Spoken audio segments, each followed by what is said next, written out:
What it do? This is your boy Lil King 2661. As you know, I got some news for you. Apple has came out with something new. It's called the iPad. It's like an iPod Touch but bigger.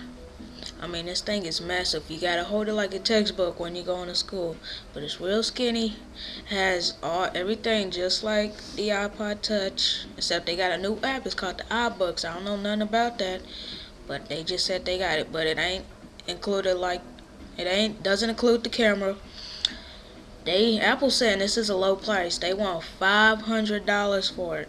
Do you believe that? I ain't paying for it. So, and when I do, it's gonna be a while before I get it, cause I only got like $30 to my name. So, check it out. Go to YouTube. Well, you're already on YouTube. Check out iPad. Type in iPad. And not the iPad like you saw on Mad TV. No, it's not like that. That's real nasty. Check it out. It's real cool. It's just like the iPod Touch, but massive, man. I mean, this thing is bigger than my head. I swear it's like that big. Check it out. Once again, this is your boy 2661. I mean, Lil King 2661. Peace out. Bye.